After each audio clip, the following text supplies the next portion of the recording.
Ito, malunggay.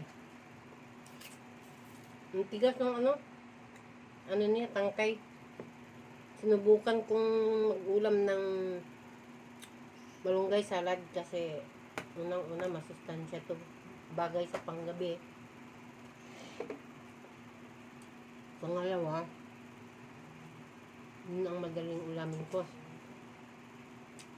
Sarap din pala eh. Sarap din. Para lang din siyang talbos ng kamuti.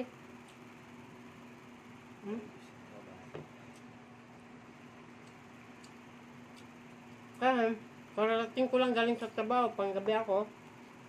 May kausap ba ako? Kailangan masustansyang pagkain. Ayaw ko mo yung taba-taba. Kung malunggay.